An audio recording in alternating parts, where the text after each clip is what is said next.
The younger generation today thinks they know everything and are always quite sure about it. They overdo everything, loving too much and hating too much. What we pass off as wisdom is just foolishness to them. Sounds like some grumpy boomer complaining on Facebook, doesn't it?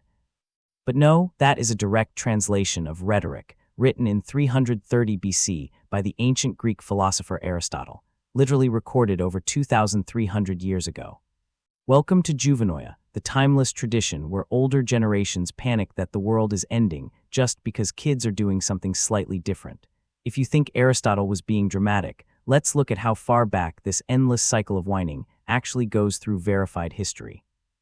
1. The 1900s, the nobody wants to work origins. There's a famous phrase that bounces around social media every day pretty much. Nobody wants to work anymore. Everyone thinks this is a brand new modern complaint, but researchers at the University of Calgary actually tracked this exact sentiment through newspaper archives. In the early 1900s, right as the Industrial Revolution was peaking and Henry Ford was getting ready to roll out the assembly line, business owners heavily complained that the new generation of workers was lazy, lacked the grit of their forefathers, and demanded too much time off. For over a century, bosses have been looking at the newest crop of workers and claiming that work ethic died the exact year they themselves turned 50. 2. The 1800s, the melodrama of sheet music. Before recorded music even existed, the older generation still found a way to complain about what the kids were listening to. In the early 1800s, a time when steam locomotives were just being invented and the Napoleonic Wars were tearing up Europe, music journals like the Quarterly Musical Magazine and Review in England complained heavily about the rise of popular sheet music that young people were buying to play on their home pianos. They claimed these catchy, short tunes were ruining the youth's appreciation for real classical music. The elders argued that if young people weren't spending 4 hours practicing complex traditional concertos, their brains would become lazy and unable to appreciate deep art. Imagine getting grounded because your piano playing sounded a little too much upbeat. 3. The 1700s, the novel epidemic.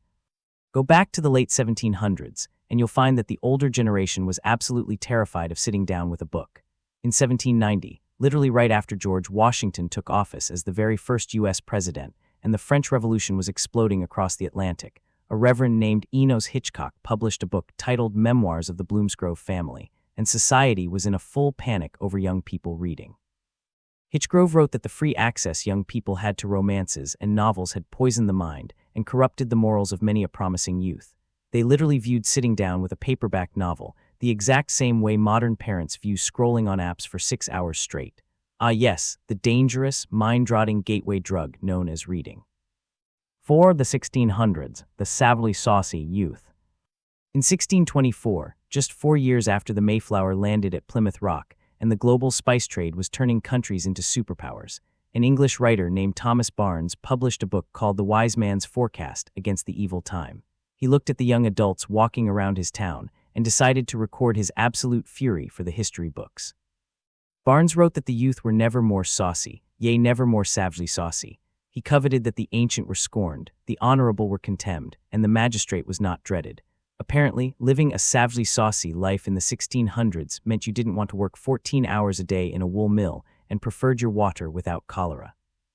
5. The 1300s, the language crisis in Japan. If you think this is just a Western phenomenon, let's head over to medieval Japan. Between 1330 and 1332, a chaotic era when Japan was locked in brutal feudal samurai wars and the imperial government was actively collapsing, a famous Japanese monk and essayist named Yashida Kenko wrote a collection of reflections called Tsurujurgyusa, or Essays in Idleness. Kenko wrote that modern fashion seemed to keep on growing more and more debased, and that the ordinary spoken language had also steadily coarsened. Think about the timeline here. Samurai are literally riding into battle fighting for control of Kyoto, and this guy is stressed out because the youth are using lazy new slang terms and ruining the beautiful traditions of the past. It turns out that complaining about Gen Z slang ruining English is just a remake of a 700-year-old Japanese trend. The slang changes, but the middle-aged panic stays exactly the same. 6. Ancient Rome, the worthless descendants. Let's take a trip back to ancient Rome around the year 20 BC, right after Augustus Caesar became the very first emperor of Rome, after the assassination of Julius Caesar. But the legendary Roman poet Horace took a break from poetry to aggressively shake his fist at the younger citizens.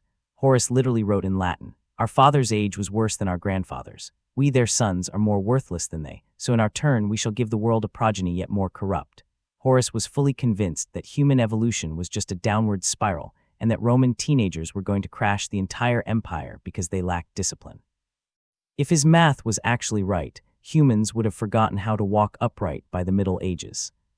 7. Ancient Sumer, the lazy student scribe. Let's go all the way back to the dawn of written human history. Preserved on a 4,000-year-old cuneiform clay tablet kept at the University of Pennsylvania Museum, there is an authenticated translation of a text known as A Supervisor's Advice to a Young Scribe. This is centuries before the Trojan War, and the ancient Egyptians were still actively building pyramids. In this text, a schoolmaster relentlessly berates a young student who is training to write on clay. The teacher screams at the kid for showing up late, talking in class, neglecting his homework, and wandering the streets instead of studying. The schoolmaster literally writes that the kid is a lazy, arrogant slacker who needs to be beaten regularly just to keep him in line. 4,000 years ago, at the absolute beginning of human civilization, adults were already dealing with the ancient equivalent of kids skipping class to hang out at the mall. 8. Ancient Greece, Aristotle's full burn. Which brings us right back to our friend Aristotle from the intro. He wrote this text in 330 BC, the exact time his former student, Alexander the Great, was actively conquering the Persian Empire and rewriting the map of the known world. And besides what he said earlier, Aristotle actually dedicated a whole chapter of his book to systematically dismantling the entire young generation that was supposedly ruining the planet back then. When you read his full text, you realize he didn't hold anything back. He wrote that young people are completely unable to control their sensual desires, that they change their minds constantly, and that they get bored almost instantly. He noted they are hyper-ambitious, but only because they have a massive ego and want to feel superior to everyone else. He even called them naive and easily cheated because they live entirely by hope for the future while completely ignoring the lessons of the past. It is a 2,300-year-old professional roast. But here is the ultimate twist. If you turn the page to the very next chapter of Aristotle's book, he turns around and completely obliterates old people too. He writes that older generations are cynical, small-minded, cowardly, obsessed with money, and endlessly talk about the past because they have no future left. They live entirely in their memories, dragging down every conversation by talking about how great things used to be. So the cycle is complete. It turns out that the world has been going to hell for 4,000 years, and somehow the human race is still standing. The kids aren't uniquely ruined, and the elders aren't uniquely evil. We are all just trapped in the exact same generational midlife crisis, repeating a predictable psychological loop until the end of time. So the next time someone tells you that your generation is ruining civilization, just smile, nod, and remind them that a Sumerian schoolmaster was having the exact same breakdown over a teenager 4,000 years ago. Hit that subscribe button. Let me know in the comments the funniest thing an older person has ever complained to you about, and I'll see you on the next one.